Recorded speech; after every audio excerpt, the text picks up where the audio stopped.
Muy buenas tardes, amigos televidentes. Bienvenidos a la segunda emisión de El Noticiero. Más muertes violentas en el país. Así es, amigos televidentes, buenas tardes. Además, tendremos los pormenores de la audiencia de alias Alvarito, quien presuntamente disparó el arma con la que asesinaron a Efraín Ruales. Les recordamos también a esta hora que esta emisión del noticiero es retransmitida por Radio Águila en 1050 AM en Guayaquil y en Quito a través de Radio Positiva en 860 AM. Comenzamos.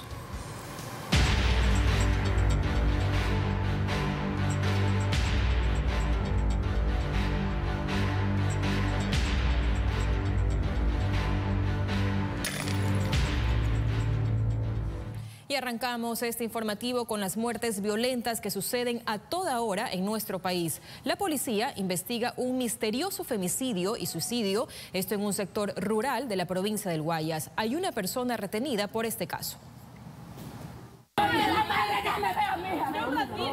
La desesperación no cabe en el corazón de esta madre al ver el cuerpo inerte de su hija, Fátima Adelaida Ramírez Menéndez, de 43 años, quien fue asesinada en el sector Las Malvinas, en el cantón El Empalme, en la provincia del Guayas. En donde se encontró su cuerpo por personal especializado que toma el procedimiento en una posición de cúbito lateral derecho, con un impacto de arma de fuego a la altura del tórax. Justamente aquí, en la sala de la vivienda de la víctima, una vecina llegó y encontró el cuerpo rodeado de sangre. Lo que llama la atención a las autoridades sobre este caso es que encontraron 2 armas de fuego. Sospechan de Emilio Zambrano Cedeño, de 76 años, vecino de la víctima, quien se cree que luego de dispararle fue a su casa aproximadamente a 60 metros de distancia y se suicidó. Al menos yo solamente escuché un disparo, pero y ahí no se escuchó nada más. Y ahí el segundo disparo fue acá, pero no sabíamos nada y volvimos a entrar en otra casa. ¿Después de cuánto tiempo fue el segundo disparo? Como unos 15, 20 minutos. Una vez cuñado dice que por aquí la quiso matar y ella nada me decía, señor, yo mía. 2 armas de fuego. Tanto como en el uno escenario de la señora Ramírez Fátima, una arma de fuego tipo cartuchera, fabricación artesanal, asimismo con un vestigio de una munición. De la misma manera, en el domicilio, en el interior del señor Zambrano II, se encontró un arma de fuego tipo revólver. Según CEPAM, desde el 1 de enero hasta el 3 de marzo de 2021, a escala nacional se han registrado 20 femicidios, 3 más de lo que hubo en ese mismo periodo del 2020. Sobre este último caso, el esposo de la víctima no estaba en casa cuando ocurrió el crimen y está retenido para investigaciones. La Fiscalía ordenó realizarle un levantamiento de microindicio, que es un barrido electrónico para descubrir si la persona disparó un arma de fuego. Aún se debe esperar 24 horas para conocer los resultados. Nicole Khalil, TESA Televisión. A sangre fría, un joven fue victimado en Quevedo. Esto ocurrió en un restaurante mientras la víctima revisaba su celular. El asesinato registrado cerca de la medianoche del martes en el cantón Quevedo quedó grabado en cámaras de seguridad. Allí se observa cómo un sujeto avanza precipitadamente hasta el restaurante donde se encontraba Cristian Lenín Muñoz Ronquillo, de 30 años. Le disparó por la espalda y a quemarropa por repetidas ocasiones. Luego aborda una motocicleta donde lo esperaba otra persona para huir con rumbo desconocido. El hecho alarmó a los habitantes del sector, quienes se mostraron atemorizados al salir de casa y observar la penosa escena. La policía además informó que el occiso registraba un antecedente con la justicia. Por tenencia de arma de fuego. Luego del crimen, al sitio arribaron miembros de criminalística de la Policía Nacional para recabar los indicios que serán parte del proceso investigativo. Posteriormente, el cuerpo de Muñoz fue trasladado hasta la morgue del cantón Quevedo. Nilo Domínguez, TC Televisión. 2 personas fueron asesinadas anoche en diferentes sectores de la ciudad de Guayaquil. Uno de los hechos ocurrió en el sector El Limonal, cuando Ronald Paul Rodríguez Villalba estacionaba su vehículo. El fallecido registraba detenciones por diferentes delitos, por lo que se presume se trató de una retaliación. La otra muerte violenta ocurrió en la isla Trinitaria, donde abalearon a un hombre que fue llevado a un hospital, pero no sobrevivió. Amigos, y reiteramos que las muertes violentas en Ecuador suman 345, esto de acuerdo a las estadísticas que maneja la policía. El corte de cifras hasta las 5 de la madrugada de este jueves es liderado por Guayas con 109 asesinatos, seguido de la provincia de Manabí con 41 y El Oro con 28. También aparece Esmeraldas con 16. En el 2020 hubo 237 muertes violentas, es decir, casi el 35% menos de asesinatos que en el mismo periodo de este año. Muy bien, amigos, revisemos otros temas porque alias Alvarito quedó con prisión preventiva después de la audiencia de formulación de cargos dictada en Guayaquil por el asesinato del presentador Efraín Ruales. El sujeto fue detenido en Esmeraldas. La audiencia de formulación de cargos contra Álvaro Bolívar Cagua Andrade, de 24 años, conocido como alias Alvarito, duró menos de 30 minutos en la unidad judicial de la Ciudadela Valdivia, en el sur de Guayaquil, luego de la cual el juez Iván Tircio dictaminó la orden de prisión preventiva, cuya instrucción fiscal durará 90 días. Se dio inicio ya al proceso penal, esto es el inicio de instrucción fiscal por el delito de asesinato. Investigaciones desarrolladas durante más de un mes por agentes de varias unidades especiales de la policía permitieron la captura de alias Alvarito en la provincia de Esmeraldas, desde donde lo trajeron a Guayaquil para someterlo ante las autoridades judiciales. Un ciudadano que, de acuerdo a la información y a los elementos de convicción que aportamos en la audiencia, habría presuntamente participado en el hecho. Digo presuntamente porque todavía nos encontramos en una fase de investigación en la cual también vamos a aportar los elementos necesarios de convicción con la finalidad de establecer así la participación de este ciudadano. Versiones de testigos y las imágenes revisadas por la policía permitieron establecer la participación de alias Alvarito en el crimen del presentador Efraín Ruales. Se cogió el derecho al silencio, la misma que es un derecho constitucional, pero sin embargo teníamos otros elementos de convicción necesarios que apuntaban a su presunta participación. Luego de la diligencia judicial cumplida en el sur de Guayaquil, alias Alvarito fue custodiado por efectivos del GOE hasta la penitenciaría del Litoral. Leonardo Flores, TC Televisión. Y en instantes aún no está controlado en su totalidad el incendio en una bodega de electrodomésticos de Guayaquil. Ya regresa el noticiero con información de primera línea.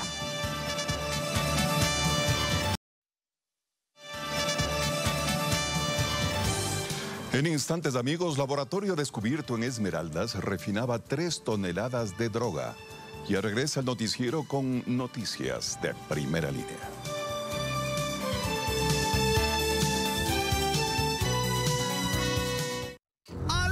Ecuador, ¡ya viene! ¡Ya viene! ¡Se acomodó! ¡Son 4 millones! En la región, en ese país, el proceso de inmunización empezó el 24 de diciembre. 2 meses después, las enfermeras han inyectado más de 2.000 dosis en una campaña que ubica al país como líder en la región, con 3,5 millones de personas que han recibido al menos una dosis. En tanto que Río de Janeiro, una de las ciudades de Brasil más golpeadas por la pandemia, decretó este jueves un toque de queda nocturno y el cierre de cualquier tipo de actividad comercial en sus playas durante una semana, debido al avance de la enfermedad que está en su peor fase en todo el país. Pamela Montilla, TC Televisión. Mientras la policía estadounidense reforzó la seguridad en Washington por un posible complot para irrumpir en una sesión legislativa en el Capitolio. Todos los detalles en el siguiente resumen de Noticias Internacionales. 3 personas fueron detenidas por la muerte de 6 universitarios que cayeron al vacío desde un 4º piso en una universidad en Bolivia. 3 de las 8 personas que convocaron a la asamblea estudiantil en plena pandemia en la Facultad del Alto fueron arrestadas luego del impactante suceso que dejó también 5 heridos. La Fiscalía los imputó por el delito de homicidio y lesiones graves. La Cámara de Representantes de Estados Unidos decidió suspender la sesión prevista para este jueves, después de que informes de los servicios de inteligencia alertaran de un posible ataque al Capitolio por parte de un grupo de milicias. El Senado, mientras tanto, ha optado por mantener intacta su agenda. Los alrededores del Capitolio permanecen blindados y unos 5.000 miembros de la Guardia Nacional lo vigilan desde el asalto sin precedentes del 6 de enero. El gobernador de Nueva York, Andrew Cuomo, pidió disculpas por causar dolor a las mujeres que lo denunciaron por acoso sexual, pero dijo que nunca tocó a nadie de manera inapropiada y que no renunciará a su cargo. El funcionario urgió a los ciudadanos a esperar conocer los hechos de la investigación que realiza la fiscal general del Estado, con la que se dijo dispuesto a colaborar. Cuomo es señalado por 2 ex colaboradoras y otra mujer por conductas inapropiadas. El mecánico boliviano Erwin Tumiri, que sobrevivió al accidente aéreo del club brasileño Chapecoense en 2016, ahora se salvó de un accidente vial que dejó 21 muertos y 30 heridos en Bolivia. El vehículo cayó a un precipicio de unos 150 metros. Aunque el mecánico de 30 años sobrevivió de nuevo, está internado en un hospital y asegura que tal vez su madre es el motivo por el que no ha fallecido en ninguno de los 2 mortales accidentes. Pamela Montilla, TC Televisión. En breve, la orden no era matar a Efraín Ruales, sino asustarlo. Ya regresa el noticiero con noticias de primera línea.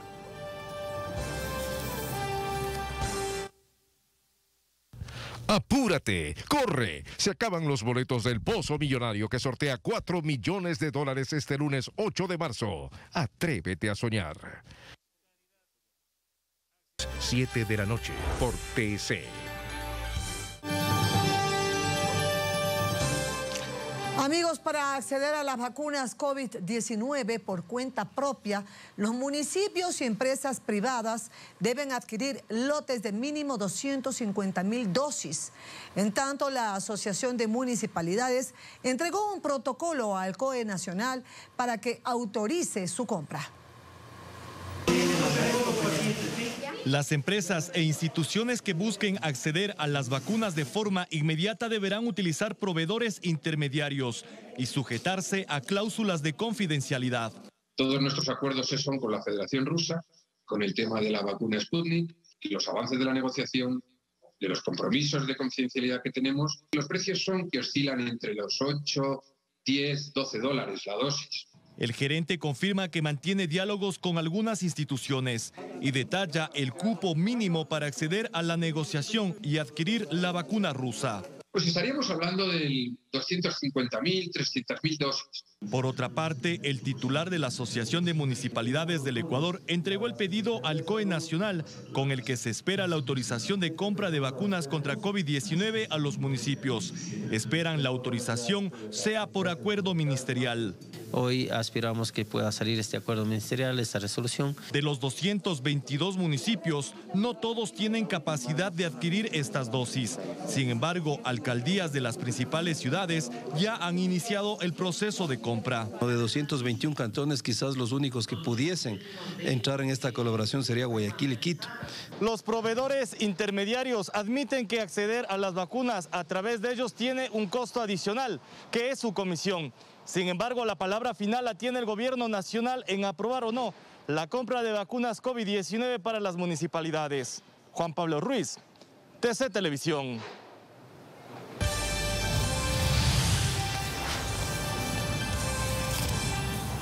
...345 muertes violentas en el país en lo que va del año, 109 solo en Guayas, la provincia más violenta. En el mismo periodo del año pasado hubo 237. Un policía muere durante una persecución y balacera en la capital. De igual manera, otras personas fueron detenidas también por involucrarse en delitos sexuales en la provincia de Pichincha. Estos son los datos que les tendremos desde acá de Quito para el noticiero. $5 millones cada mes producía el laboratorio de droga clandestino encontrado en San Lorenzo, provincia de Esmeraldas. El sospechoso de disparar a Efraín Ruales confiesa que no quiso asesinarlo, sino solo asustarlo, mientras identifican al tercer pasajero del vehículo involucrado en el crimen. Agente se queja de tener que asignar más de 500 policías para vigilar a reos de la justicia bajo arresto domiciliario. Y 3 detenidos en Bolivia por el caso de la baranda que se dio en la universidad donde murieron 6 estudiantes.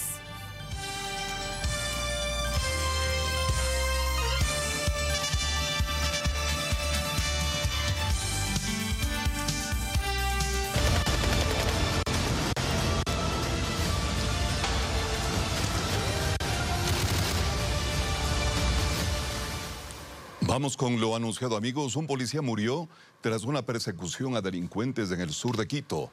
El gendarme sufrió un accidente de tránsito que le dejó mal herido. Tenemos impactantes imágenes. El patrullero participaba de un operativo de persecución y captura de presuntos delincuentes en Quito que se habían sustraído un vehículo en el sector de la Kennedy, al norte de la capital. En este video, que dura pocos segundos, se evidencia como un muro que estaba en la calle hace que el patrullero pierda el control y termine dando vueltas de campana con sus ocupantes dentro.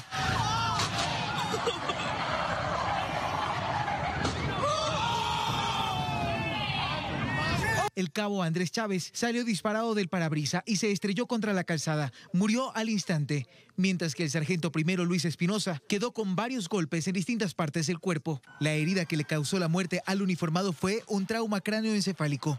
El comandante general de la policía, Patricio Carrillo, se pronunció a través de su cuenta de Twitter. Hoy, en accidente de tránsito, perdió la vida el señor cabo segundo Edison Chávez Troya. El lamentable suceso se produce en una persecución por robo de un vehículo en Quito.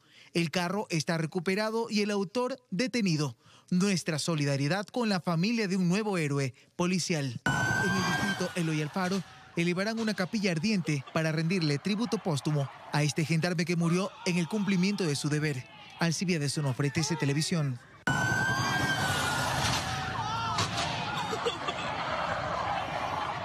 Impresionantes imágenes realmente. Amigos, por otro lado, en 200 metros cuadrados, en plena selva, se construyó el laboratorio clandestino de droga con capacidad para procesar entre 2 a 3 toneladas mensuales de cocaína.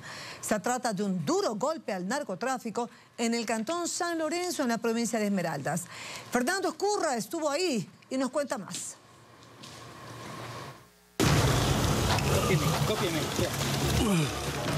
Tenían luz eléctrica, agua potable, zona de descanso y todo lo necesario para preparar drogas 24 horas al día, los 7 días de la semana en medio de la selva esmeraldeña. Cuenta con un área de bodegas, de igual forma un área de procesamiento, área de embalaje de toda la droga y las instalaciones administrativas como cocinas, áreas de descanso y las áreas o los generadores. El laboratorio estuvo funcionando por más de un año. Cada uno de los hornos, las balanzas, los tanques y todo el equipamiento fue llevado a través del río Mataje, desde Colombia a nuestro país. Se encuentra en la ribera del río Mataje, aproximadamente son 200 metros que cubre en forma lineal a lo largo de la ribera del río Mataje. Solo el generador de electricidad está valorado en $300.000. Este narcolaboratorio producía mensualmente una cantidad de droga valorada en más de $5 millones. Puede ser también por el lado ecuatoriano o por el lado colombiano, porque el río limita. De los dos lados podrían venir gran parte del material. Pero en la zona no solo se registran hallazgos de laboratorios de droga, también ocurren otros incidentes. El fin de semana hubo enfrentamientos entre miembros de las fuerzas irregulares en territorio ecuatoriano. En el lugar quedaron evidencias de la balacera. En esta zona del país tienen alguna injerencia de los grupos guerrilleros. Luego de la inspección se ordenó destruir las instalaciones por su tamaño, volumen de producción y cantidad de personas que trabajaban aquí. Esto estaba considerado como un megalaboratorio, el primero que se encuentra en el país en este año. Fernando Escurra, TC Televisión. Y 3 hombres fueron detenidos en el cantón San Miguel de los Bancos, provincia de Pichincha, involucrados en delitos de abuso sexual y trata de personas. Veamos. El operativo Silencio 2 se llevó a cabo la madrugada de este jueves en el sector de Los Bancos, provincia de Pichincha.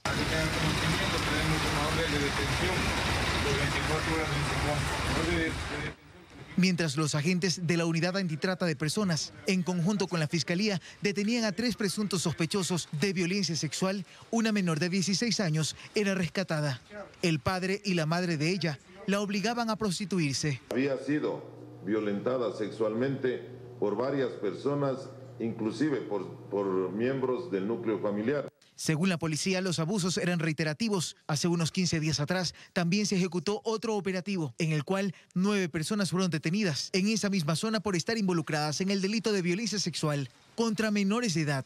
Hemos recopilado la gran cantidad de denuncias presentadas por estos hechos y es lamentable saber que, como partícipes de esta actividad ilícita, se encuentran miembros del núcleo familiar cercano, lo cual agrava más aún la situación de las víctimas. Padrastros que habían convivido con sus hijastras, que inclusive presentaban cuadros de discapacidad y a las que habían violado desde los 4 años en adelante. En este último caso, en total son 6 las personas procesadas. Alcibiades Onofre, TC Televisión. Atención amigos, recuperaron el cuerpo de una de las 4 personas arrastradas por el río Blanco en la provincia de El Oro el reciente fin de semana. David Ruiz nos cuenta que aún falta encontrar a una mujer y 2 menores más. ¿Se cayó alguien?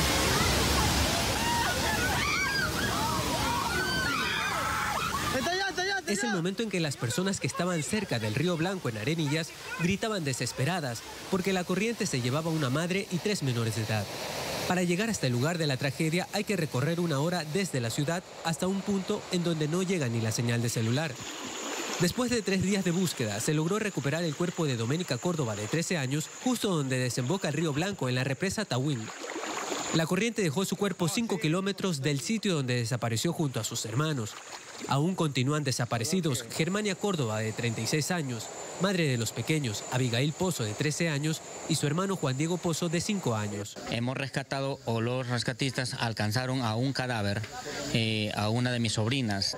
Cuando estuvimos ya con el cadáver, el uno que había sido rescatado, entendimos que los otros no han sido. Los bomberos de Santa Rosa, Huaquillas y Machala se unieron a los de Arenillas, junto con los comuneros locales, para esta búsqueda desesperada. Ellos continuarán la búsqueda, especialmente porque lo que se quiere es encontrar todos los cuerpos para poder llevar consuelo a la familia que en estos momentos se encuentra atravesando por esta difícil situación. Eminentemente la búsqueda sigue, de aquí vamos nosotros a hacer otro barrido desde donde fue el accidente. Aunque en el lugar hay señalética que advierte los riesgos de bañarse en el río Blanco, hay personas que hacen caso omiso.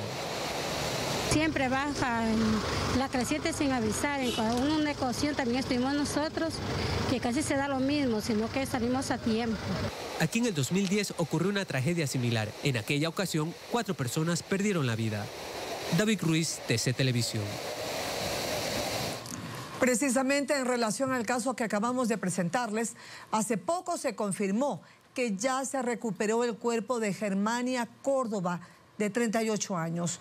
En nuestra próxima emisión vamos a ampliarles este tema.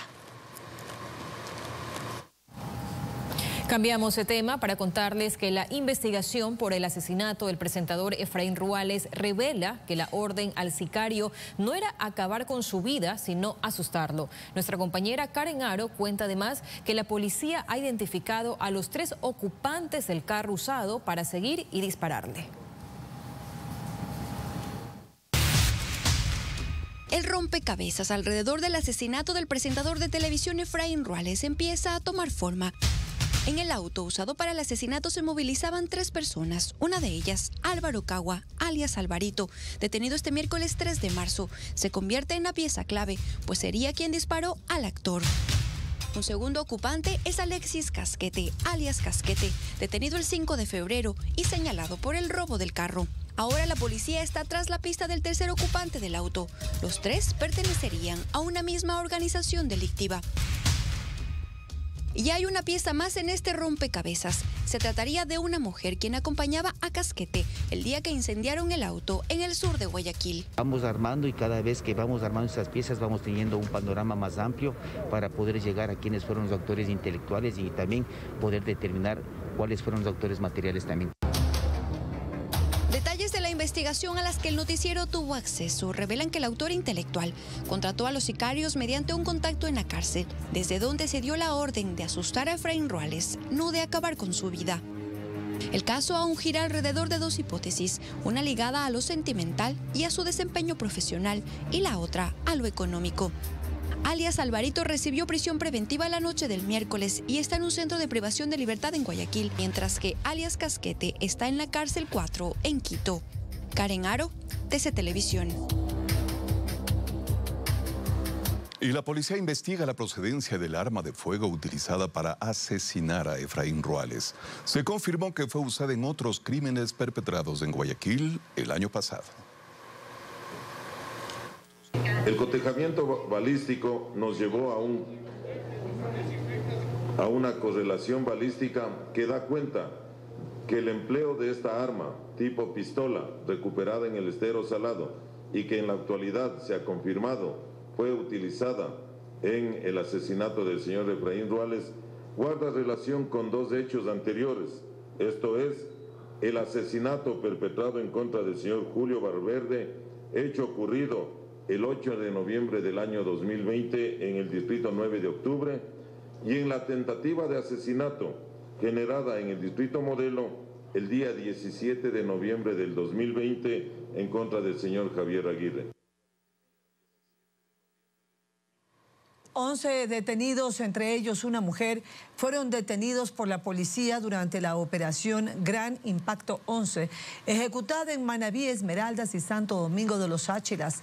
Los sospechosos capturados, uno de ellos, registraba antecedentes penales, están acusados del transporte y almacenamiento ilegal de combustibles, licor artesanal y otras sustancias. Durante la redada policial se decomisaron también vehículos, galones de combustible, cilindros de gas, entre otras evidencias. Y en lo que va del 2021, ya han hallado 2 narcopistas y 3 avionetas han sido incautadas. Las autoridades aéreas y antinarcóticos redoblan los esfuerzos para combatir así el ilícito negocio del tráfico de drogas.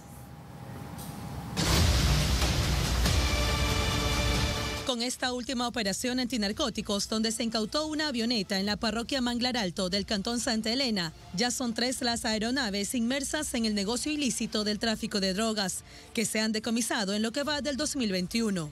Sacando con esta operación del mercado 4.357.000 dosis que hubieran contaminado a los ciudadanos en el lugar de destino. La primera avioneta aterrizó el pasado 9 de enero en el aeropuerto Isabela, en Galápagos. Registraba matrícula alterada. La segunda se accidentó en San Lorenzo, Esmeraldas, el 19 de febrero, donde finalmente fue incinerada. Y el caso más reciente, el de este martes en Manglar Alto. Cabe anotar que esta pista es asfaltada, tiene un largo de 1.200 metros y un ancho de 12 metros. En el 2020 fueron 6 las narcoavionetas incautadas. La mayoría de estas se registran matrículas clonadas. En el 2020 hubo 7 narcopistas halladas, pero el proceso legal ha permitido inhabilitar 3. Obtuvimos las órdenes respectivas para la inhabilitación de las pistas como tal, por cuanto no existe destrucción. No se utilizó ningún explosivo, sino más bien maquinaria pesada para proceder a hacer unas tipo zanjas y de esta manera dejar inhabilitado. En lo que va del 2021 ya van 2 localizadas, en Esmeraldas y Santa Elena. La policía tiene teorías sobre cuáles son las zonas preferidas para convertirlas en pistas clandestinas. Las organizaciones los que están buscando son lugares apartados que impidan de una u otra manera la reacción oportuna de la policía. Siempre buscan lugares en donde no existe señal celular ni tampoco señal de radio de comunicación. Guayas, Manabí y Santa Elena son las provincias donde se han hallado el mayor número de narcopistas. Hasta el momento, la pista clandestina más sofisticada encontrada está en Jama, Manabí, con una longitud de 2.000 metros y que además contaba con una vía de 7 kilómetros que conectaba con la carretera principal. Que tranquilamente permite el aterrizaje y el despegue de avionetas un poco más grandes que las estas.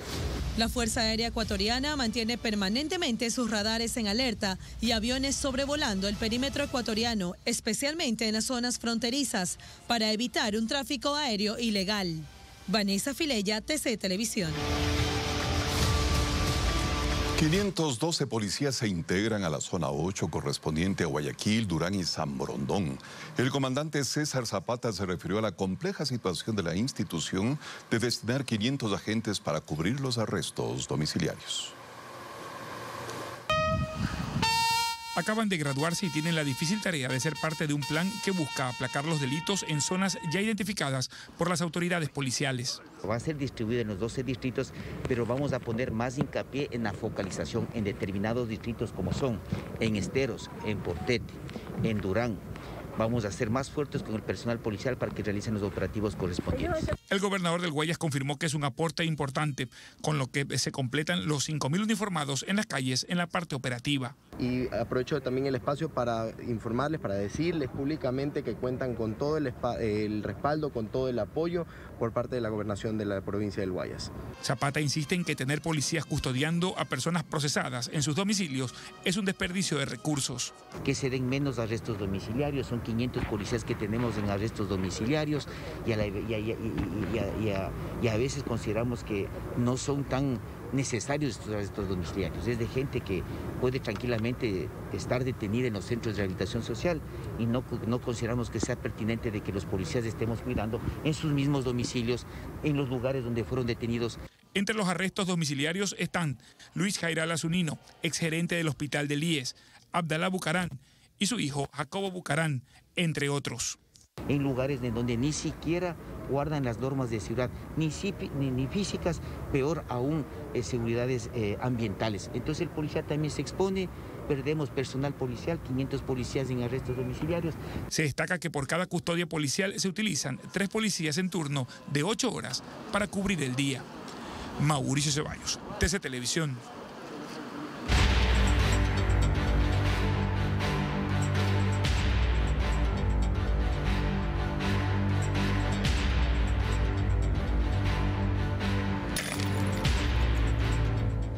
Por otro lado, un joven fue asesinado por la espalda en un restaurante de Quevedo, mientras que en Guayaquil balearon a un hombre en una lavadora de carros.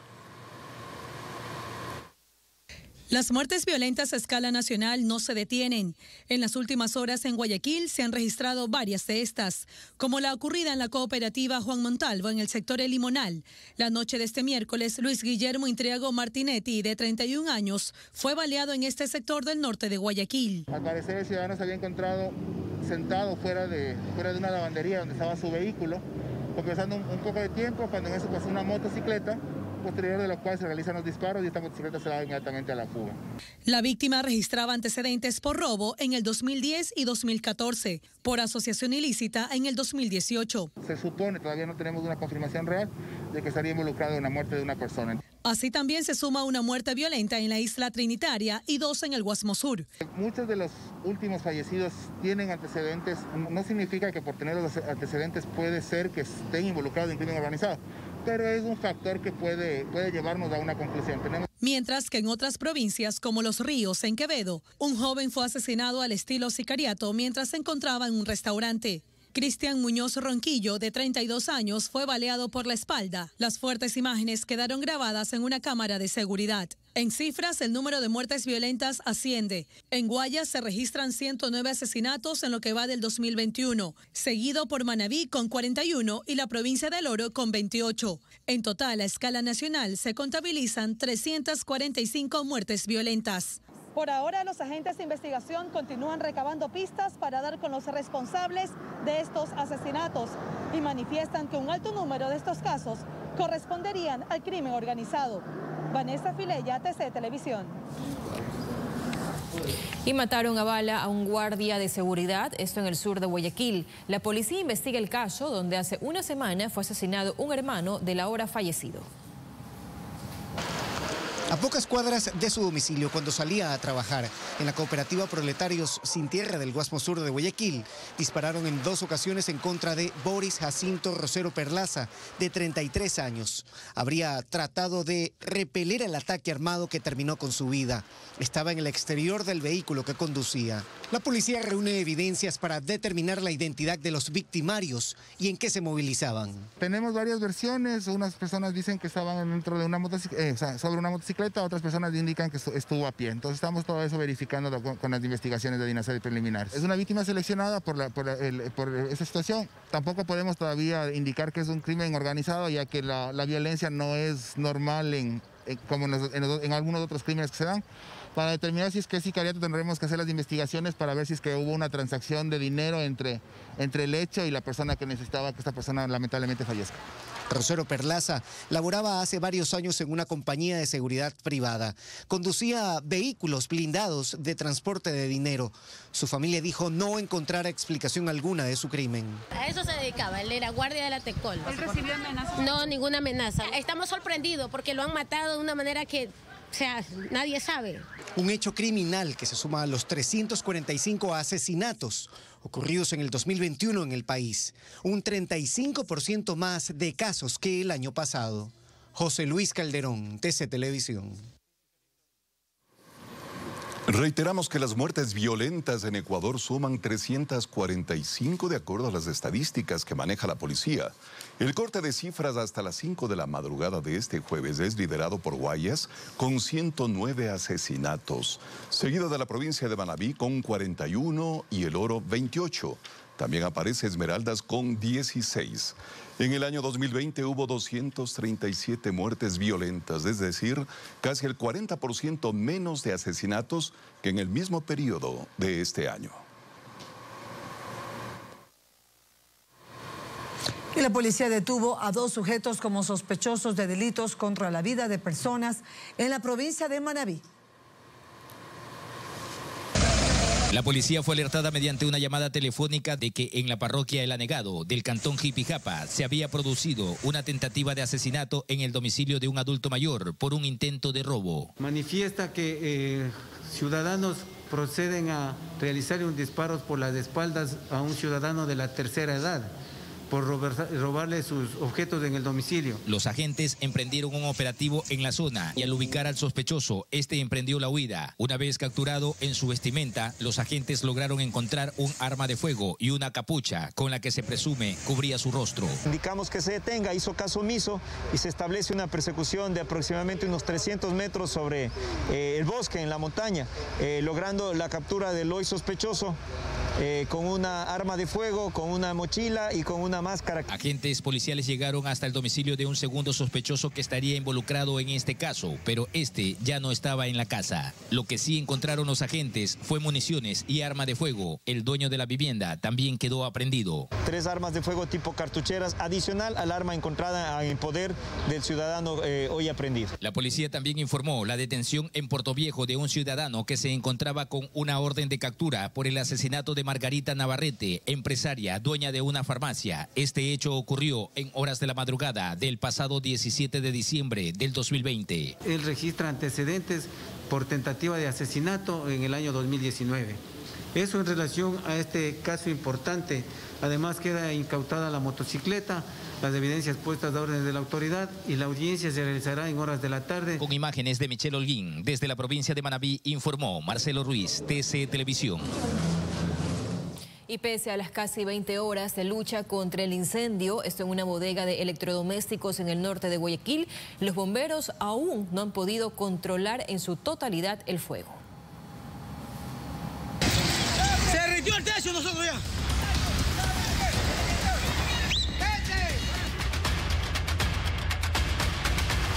El incendio se veía desde varios ángulos de la ciudad de Guayaquil. Hubo temor desde el inicio por una gasolinera que se encontraba cerca. Inmediatamente llegamos con unidades de apoyo para brindar la seguridad, ya que en el sector existe una bomba de combustible, la cual podía estar en riesgo la vida y el riesgo de las personas alrededor. Así empezó el flagelo. Trabajadores que se encontraban en fábricas aledañas al lugar estaban aterrados. Salimos corriendo, no agarramos a nadie, salimos corriendo buscando auxilio. Las llamas consumieron en poco tiempo todo el lugar. Testigos dieron a conocer su versión de lo que habría originado el siniestro. Comenzó en la parte de atrás porque estaban unos señores soldando con una celda de 10 parada allí y de ahí dependió el fuego. Sin embargo, las autoridades dieron su versión. En el área de ensamblaje, aparentemente de lo que se supo, hubo de pronto algún tema con el tema de maquinaria que se sobrecalentó. Pero me imagino que en el transcurso de los días habrá una investigación. Alrededor de 400 miembros del Cuerpo de Bomberos trabajaron en este flagelo. Hasta el momento, más de 18 horas. Relativamente ya es poco lo que falta. Como ya le dije, el único inconveniente que tendríamos a las operaciones de contingencia es el acceso directo a los puntos calientes, que igual estamos avanzando, pero el avance es lento por la cantidad de escombros que tenemos y también precautelando la seguridad del personal en terreno que está realizando las operaciones. Un dantesco incendio que deja pérdidas materiales y económicas en esta empresa ubicada en el kilómetro 11,5 de la vía Daule. Carla Santana, TC Televisión. Y seguimos con este tema, amigos. Vamos a actualizar la información. Precisamente a esta hora hacemos contacto con Stalin Vaquerizo, quien se encuentra en el lugar del incendio en el norte de Guayaquil. Stalin, te escuchamos. Buenas tardes. Cuéntanos, ¿está totalmente controlado ya el fuego? ¿Qué tal, Saskia? Buenas tardes. Claro que sí, es lo que dicen acá el personal del Cuerpo de Bomberos, que ya está controlado. Sin embargo, hay algunos puntos calientes todavía, pero para más precisión con este dato vamos a conversar con el teniente coronel Polo Terán para que nos cuente un poquito acerca del trabajo que se ha hecho durante la mañana y bajo qué circunstancias han podido ustedes ingresar acá, cuáles han sido las complicaciones. Vimos que muchas personas salían agotadas del lugar. Bueno, el incidente porque se produjo ayer, el primer problema que tuvimos fue llegar al sitio, fue en una hora pico donde el tráfico era terriblemente pesado y dificultó la llegada de unidades, pero igual las unidades iniciales llegaron sin problema y se empezó a combatir. El incendio lo controlamos en parte cerca de las 20:45 aproximadamente.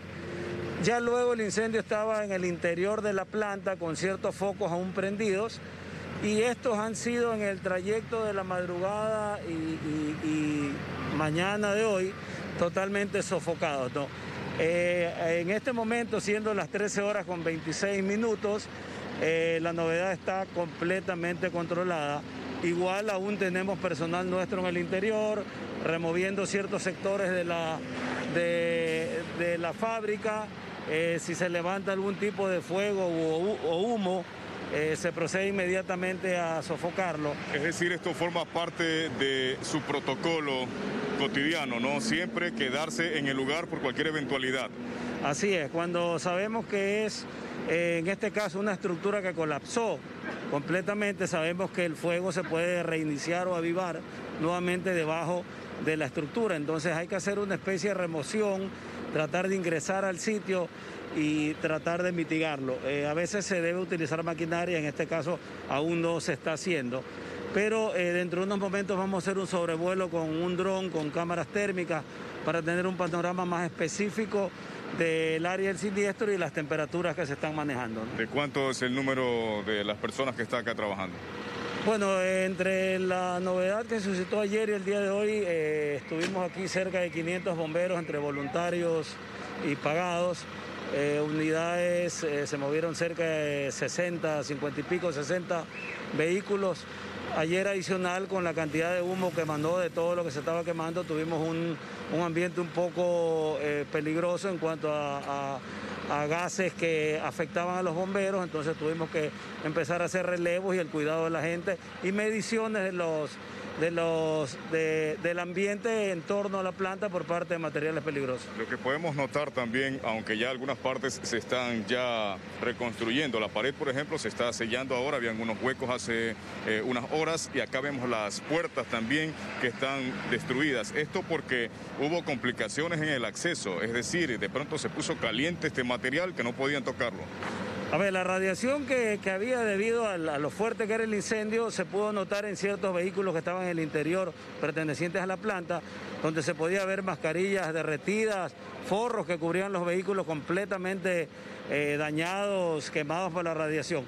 Parte de los boquetes es para a través de esto poder pasar tramos o mangueras, lo que como comúnmente se llama, y tratar de no obstaculizar tampoco el ingreso a la planta ni tener los carros cercanos al incidente, lo cual, imagínense, sería un problema grande que una unidad nuestra se queme por la cercanía al fuego. Son protocolos que se establecen y se aplican al momento de combatir un incendio. ¿Se ha cuantificado de pronto el perjuicio de este siniestro? No, realmente no nos compete eso. Nosotros netamente somos un equipo de respuesta donde venimos a mitigar el incendio, estabilizar o transportar víctimas en caso de ser necesario. Gracias a Dios hasta el momento no tenemos ningún tipo de información sobre eso y dejar el área segura. Pero en todo caso, teniente coronel, dentro se ve que está todo destruido, todo el producto que había ahí, los electrodomésticos, básicamente línea blanca, están destruidos. Sí, además del fuego, lógicamente la estructura no soportó y colapsó hacia el interior de la fábrica y lógicamente eso complicó completamente todas las acciones de poder mitigar más rápido el incendio. Perfecto, muy amable, gracias. Escuchamos al teniente coronel Terán, quien nos acaba de dar todos los detalles, pero es importante también mencionar que esta calle, que es la avenida Modesto Luque, que conecta a la vía Adaule con la perimetral, permanece cerrada en este tramo, justo donde queda la planta, justo donde se está trabajando todavía con personal del Cuerpo de Bomberos. Ese es el detalle que podemos presentarle hasta el momento. Continuamos con más información en la capital con Carlos. Buenas tardes. Gracias, Stalin. Buenas tardes. Menos mal que el incendio ha sido ya controlado, amigos. Y la Corte Constitucional, tras analizar la crisis carcelaria, dispuso al gobierno que convoque al directorio del organismo técnico del sistema de rehabilitación social, que deberá instalarse en sesión permanente y de manera inmediata. Pide que ese directorio adopte decisiones urgentes para garantizar la seguridad en las cárceles. Además, diseñar una propuesta de política pública integral que brinde soluciones estructurales. De igual forma, exige que se determinen responsabilidades civiles, penales y administrativas a los responsables de la masacre que cobró la vida de 79 reos.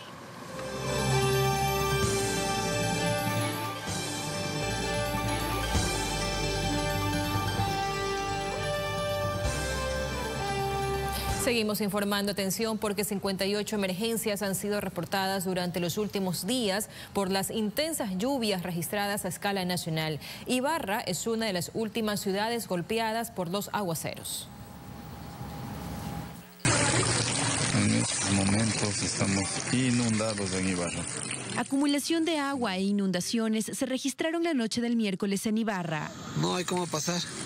Estas imágenes fueron captadas por ciudadanos cuyas viviendas o negocios fueron afectados por el torrencial aguacero que no cesaba. Pero los mayores impactos que tuvimos en estas últimas horas los tuvimos en 10 sectores de la ciudad de Ibarra. Por lo que desplazaron varias unidades de socorro para evacuar el agua que ingresó a algunas viviendas, taponamiento de alcantarillas y limpieza de lodo y basura de los sumideros. En las últimas horas, esta ha sido la ciudad más afectada. Sin embargo, a nivel nacional, desde el viernes pasado, las emergencias registradas suman ya 58. En algunos de los casos, como por ejemplo en Riobamba, han superado los históricos, ¿no? En muchos de los casos eso se ha triplicado, se ha cuadruplicado. En Quito también, las lluvias o lloviznas han sido continuas. Se cree que el colapso de este techo en el estadio barrial de Carcelén pudo haber sido a consecuencia de las permanentes lluvias. Hubo unas ráfagas de viento muy fuertes, se llevó toda la estructura. Y desde el puerto principal se ha viralizado en redes sociales imágenes en donde se evidencia la dificultad que han tenido algunos ciudadanos para transitar. Lluvias que además estuvieron acompañadas de truenos y relámpagos. La vía Cuenca-Molleturo también fue cerrada por este deslizamiento de tierra en el kilómetro 50. Mucho ingreso de humedad, esta vez desde el Océano Pacífico hacia el Ecuador, ha traído mucha nubosidad que ha generado lluvias, lloviznas, mucha niebla, principalmente en la noche y madrugada. Esto ha ocasionado algunos problemas como accidentes de tránsito y algunos deslizamientos. Y según el INAMI, las precipitaciones continuarán en la región litoral e interandina durante los próximos días. María Verónica Olivero, TC Televisión. Desde hoy, 31 centros de tolerancia y cerca de 1.000 trabajadoras sexuales retoman su trabajo en Quito. Se tomó esa decisión para evitar la clandestinidad. El proyecto piloto dio luz verde para que 31 de 126 centros de tolerancia en Quito reabran sus puertas y los clientes no tardaron en llegar. La apertura se da bajo estrictas normas de bioseguridad, uso permanente de mascarilla, un registro de datos. Colocar la hora de ingreso, tiene máximo 1 hora para poder salir. y al interior de los locales, distanciamiento. Estamos trabajando de 8 de la mañana a 8 de la noche. Para los propietarios de los locales, esta medida era necesaria para garantizar la seguridad sanitaria de esta actividad y evitar el trabajo clandestino. Este negocio estaba pasando a manos de gente peligrosa y las autoridades tuvieron que ver que la clandestinidad estaba avanzando en forma terrible. Estas fueron también algunas de las consideraciones que tomaron en cuenta las autoridades de la ciudad para dar paso a este plan piloto. Es mucho más seguro que la clandestinidad, es mucho más seguro que a veces en casas, en autos, en condiciones totalmente inadecuadas, pone más en riesgo la salud de las personas. La clandestinidad del trabajo sexual genera muchísima violencia y muchísimos problemas de seguridad ciudadana. Según la presidenta de la Asociación de Trabajadoras Sexuales, con esta decisión se saca de las calles a muchas de sus compañeras que tenían que trabajar por necesidad en condiciones precarias. De los 31 locales que entran al plan piloto, en este momento acogerían a más de 1000 compañeras trabajadoras. En ciudades como Guayaquil e Ibarra, estas actividades también se retoman en proyectos pilotos a la espera de una autorización permanente. Gustavo Merino, TC Televisión.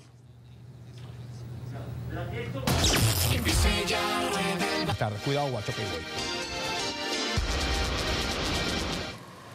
Muchas gracias, Diego, por esa información. Nosotros continuamos con más. El presidente Lenín Moreno confirmó que ha sentido un dolor en el pecho y que durante su viaje a Estados Unidos generó preocupación en su entorno. Fue evaluado por un cardiólogo, quien le recomendó realizar los respectivos exámenes.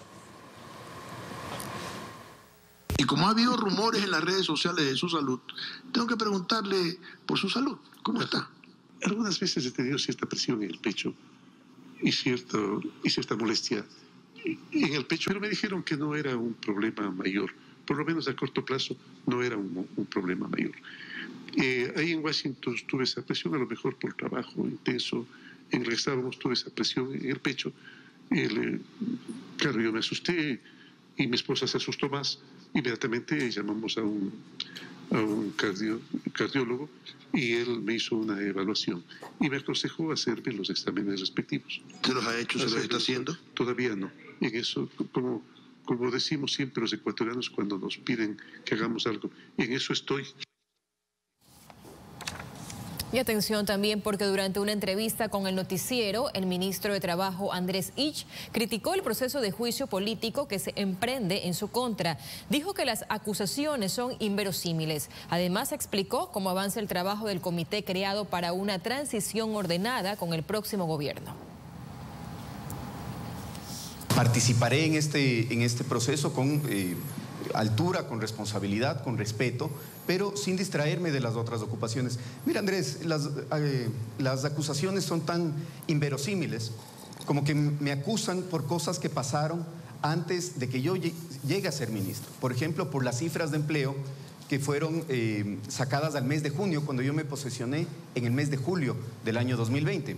O porque la ministra María Paula Romo fue inhabilitada exactamente el mismo día que me llegó la notificación de su inhabilitación. Y a pesar de eso, intentan presentarlo como un incumplimiento de funciones. Iniciamos el proceso de transición antes de saber quiénes iban a pasar a la segunda vuelta. Hemos pedido al Programa de las Naciones Unidas para el Desarrollo apoyo para aplicar la metodología que ellos la han utilizado en varios países, en cerca de 27 países.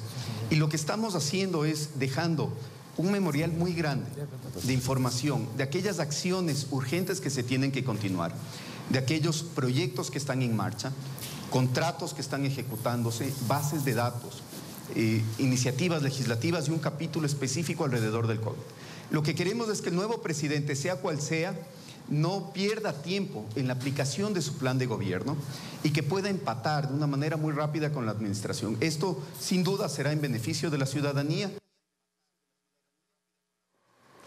El gobierno aprobó la ENDI, primera encuesta exclusiva del INEC para medir los índices de desnutrición crónica infantil. Se conformó una comisión especial que a través de un grupo estratégico definió los procesos y las variables de medición necesarias para esta encuesta. El pilotaje será implementado este año. Se trata de una herramienta que ayudará a adoptar acciones efectivas en la lucha contra la desnutrición infantil a escala nacional.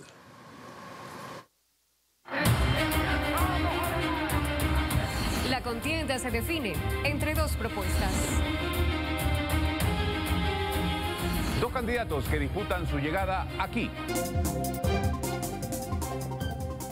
Seguimos informando, noticias de la comunidad, amigos televidentes. Jorge, bienvenido. ¿Qué tal, Saskia? Buenas tardes, televidentes. Tenemos importantes informaciones para ustedes, así que iniciamos.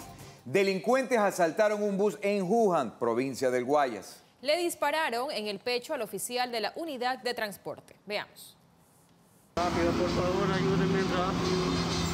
Es el angustiante pedido de este oficial de un bus de transporte público, quien resultó herido producto de un disparo ocasionado por uno de los 3 delincuentes que abordaron la unidad para delinquir. El hecho se registró en el cantón Juján, provincia del Guayas. Los ciudadanos que se encontraban en el lugar de los hechos también trataban de ayudar al herido. Tranquilo, mamá, tranquilo. Pues llama a la ambulancia rápido, bro. A ese pedido también se sumaba la víctima, quien a pesar del impacto de bala, estaba consciente e insistía. Llamen a la policía, a la ambulancia. Luego de varios minutos, el ciudadano fue trasladado de emergencia hasta el hospital Martín y Casa de Babahoyo para que reciba la atención de los galenos. Luego de lograrlo estabilizar, el oficial de bus fue derivado hasta una casa de salud de la provincia del Guayas para ser sometido a otras intervenciones médicas que ayuden a salvarle la vida. Por su parte, la Policía Nacional se activó inmediatamente para tratar de ubicar a los responsables. Nilo Domínguez, TC Televisión. ¿Qué le parece a usted esto, Saskia? Va manejando, imagínate, y que empiezan a robar y este sujeto le dispara, este delincuente, a esta persona, al conductor. Me pregunto, ¿qué pasó con los controles en los buses? ¿Se acuerdan que antes había que controlarlos, revisar que los pasajeros no porten armas, ni de fuego, ni arma blanca, ni nada? Entonces, ¿está funcionando esto? ¿No está funcionando? Es lo que me pregunto. Y tampoco se podían coger pasajeros en la carretera, ¿no? Habría que ver en qué momento se subieron esos delincuentes, si fue realmente en la terminal o en la carretera. Lastimosamente, la delincuencia sigue imparable, esta vez en el cantón Juján, en la provincia del Guayas. Y qué pena, ¿no? Porque le dispararon en el pecho, afortunadamente. Fue una casa de salud, sabemos que se está recuperando ahí y no sabemos también a ciencia cierta qué pertenencias se llevaron de las personas que iban ahí, ¿no? Pero mira, ya no puedes ir ni en esta unidad de transporte con cuidado, hay que tener muchísima precaución y lo que tú dices, los controles, tener muy en cuenta, ¿no? Porque de lo que sabemos, no se puede coger pasajeros en la carretera. Moraleja, por favor, mucho cuidado para aquellos pasajeros que están en las carreteras. Primero analicen bien. Y si hay una disposición que se tiene que respetar, no tomar pasajeros en las vías, por favor hay que hacerlo. Peor con estos resultados que estamos observando, Saskia. Seguimos con más información, amigos televidentes. Muchísima atención porque un sujeto habría ingresado a las oficinas del equipo de Barcelona para robar. Fue capturado en el suroeste de Guayaquil. Veamos este temita.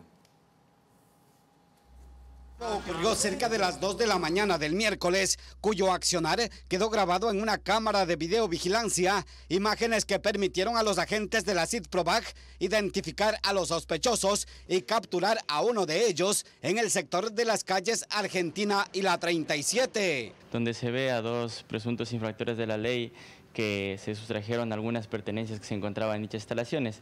Es así que realizando labores básicas de inteligencia pudimos dar con el paradero de uno de estos antisociales. En poder del sospechoso capturado, los agentes encontraron una agenda ejecutiva, aunque no la computadora que se llevaron de las oficinas del Barcelona. Después de que tuvimos noticia del delito que se había cometido en las instalaciones, nosotros nos activamos enseguida para poder dar con el paradero de estos individuos. En el teléfono del sujeto de 18 años capturado, los agentes descubrieron el tour que se dieron incluso por el estadio, donde pelotearon en la cancha y tomaron fotos y selfies en la oficina, también con la copa ganada en el 2020. Tenemos un teléfono celular del sospechoso en donde se encuentran las fotografías que se tomaron al interior del estadio, asimismo una agenda que pertenece a los directivos del Barcelona Sporting Club. El sujeto capturado quedó a órdenes de las autoridades judiciales, en tanto que los agentes de la CIDPROVAG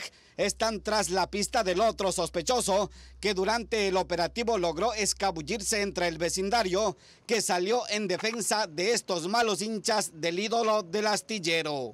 Leonardo Flores, TC Televisión. Ya lo dijo Leonardo, Jorge, no más los hinchas, porque si tú eres un buen hincha, no creo que vas a tener la gran idea, la grandiosa idea de entrar y robar.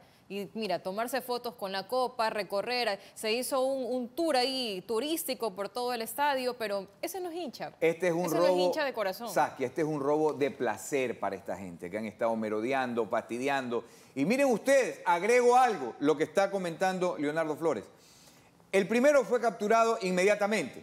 El segundo empezó a asaltar patio tras patio tras patio de las casas del sector, porque los habitantes, ciertos malos moradores, lo defendieron y más bien le facilitaron la huida. Eso está sumamente mal. O tal vez lo conocían. Probablemente. ¿Quién quita? Y es probablemente, de por ahí mismo, ¿no? Del sector. Pero si ha cometido un delito y lo está buscando la policía, colabore, pues tampoco le va a hacer la fiesta para que se vaya. Así que la Ciprobat, estamos seguros que los van a capturar. Ya ahí los van a están las presentar. fotos en todo el tour que pudo realizar. Malos hinchas, realmente. Y Saskia, a los hinchas, por favor, colaboren. El que sepa dónde está, inmediatamente llame en forma reservada a la policía. Colabore también para que este sujeto responda, porque aquí hay muchas cosas, Saskia. ¿Quién mandó a robar esa computadora? ¿Por qué? ¿Qué hay ahí adentro? ¿Se está filtrando información o no? Ahora, eso fue en la noche, ¿verdad? Ajá. Acuérdate que hace unas 2 o 3 semanas que asaltaron a un periodista deportivo en los exteriores, justamente también. Cuando estaba haciendo un informe Estaba periodístico, grabando. ¿no? Y estaba grabando y ahí también. La delincuencia, mira, a toda hora. Esperemos que se esclarezca esto porque queremos saber quién es el interesado para llevarse esa laptop. Pero no se preocupen, ya dijo la dirigencia, hay respaldo informático. Bueno. Seguimos con más temas precisamente sobre la delincuencia, esta vez con un fusil en mano. Jorge, delincuentes asaltaron un local comercial del sur de Guayaquil. Nuestro compañero José Luis Calderón nos tiene el siguiente reporte sobre este tema, delicado también. Con metralleta en mano, un grupo de antisociales irrumpió en una avícola del Guasmo Sur para robar dinero en efectivo y celulares del personal que en ese momento se encontraba en el negocio.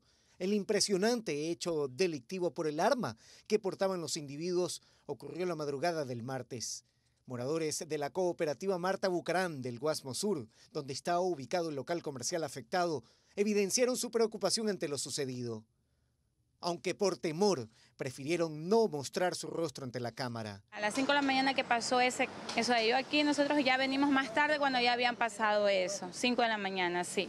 Han sido 2 personas que han entrado ahí, a los chicos y un señor que ha estado yendo a hacer compras, porque compran muy temprano, la gente compra ahí los pollos. Una arma sumamente grande que no era un arma artesanal, era una arma grande.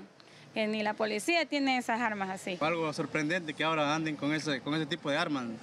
Nos preocupa aquí en el barrio, nos preocupa mucho porque a veces tenemos el negocio y así abierto y ya pues no se puede ahora vivir.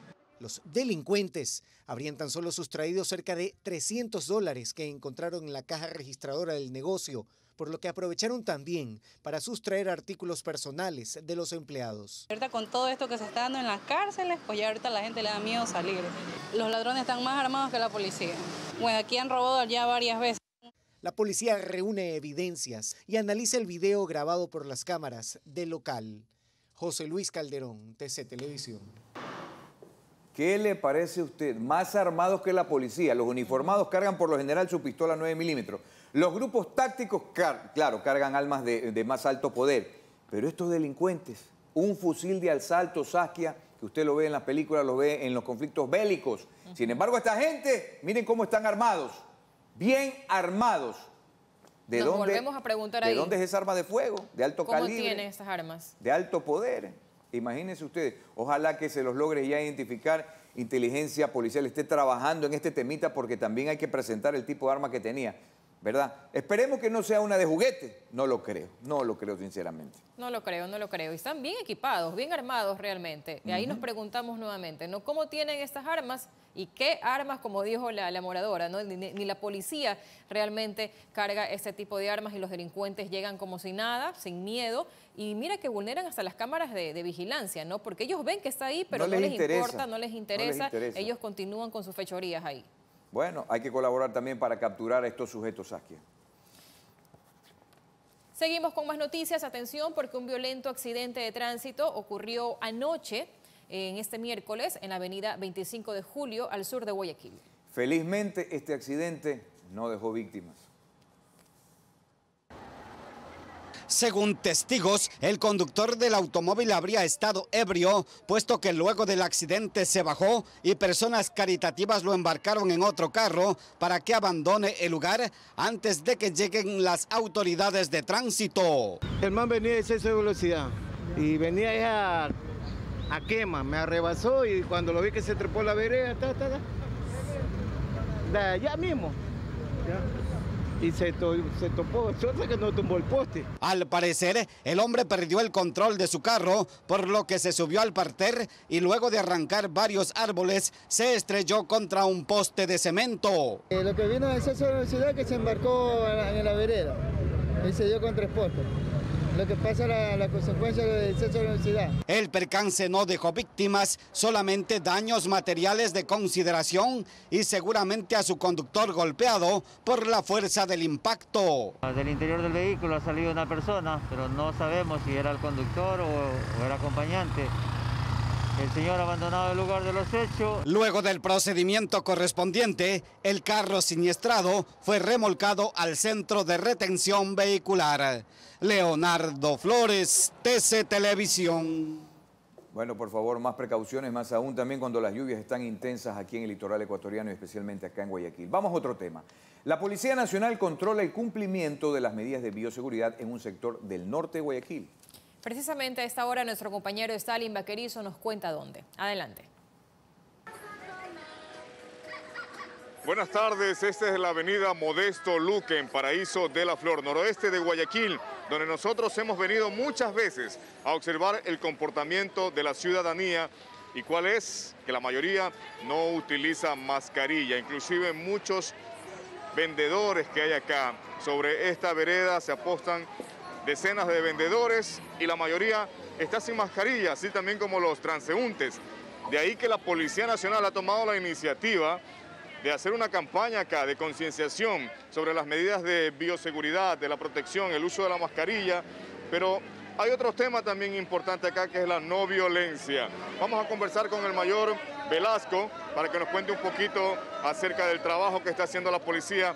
Primero con el tema del uso de la mascarilla, ¿no? Tratar de llamarle la atención a las personas que no la usan. Buenas tardes. Muy buenas tardes. Sí, efectivamente la Policía Nacional, a través de la Policía Comunitaria, estamos realizando las campañas principalmente para el uso de la mascarilla en los sectores periféricos, ya que la ciudadanía obviamente tiene que hacer conciencia de que esta enfermedad no va a culminar y que en los últimos meses ha habido un fuerte incidente de casos. Y esto es nuestra preocupación para que la ciudadanía se concientice y por favor haga uso de la mascarilla y nos cuidemos entre todos, ¿no? Esa es la principal campaña y también una campaña que está orientada también a la no violencia, tanto en el hogar, ya que hemos visto un alto índice de este factor, lo cual nos preocupa bastante para poder nosotros también trabajar conjuntamente con la comunidad y evitar este tipo de situaciones dentro del hogar, los femicidios, parricidios. De hecho, es un tema que en los últimos días está alarmando mucho a la ciudadanía, no solamente en Guayaquil, sino a nivel nacional, por la violencia que hay en los hogares, la violencia intrafamiliar y ciertos esposos o parejas que de pronto se salen de sus casillas y llegan no solamente a agredir a una persona, sino también a quitarle la vida.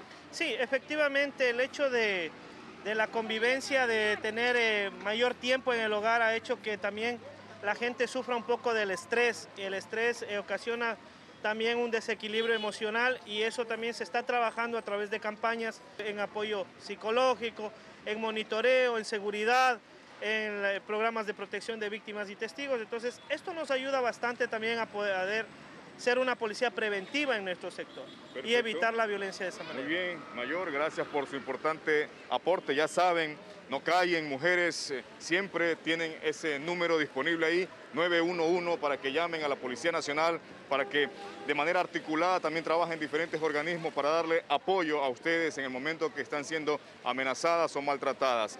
Vamos a seguir captando las imágenes, compañeros, de lo que se está promoviendo acá. El uso de la mascarilla y principalmente también basta ya, no más violencia, es lo que dice esta campaña emprendida por la Policía del Distrito Nueva Prosperina. La Feria de Bioseguridad también. Bueno, muy bien, gracias Stalin por el dato. 2 en 1, es una campaña de 2 en 1. Bioseguridad contra el coronavirus y también contra la no violencia.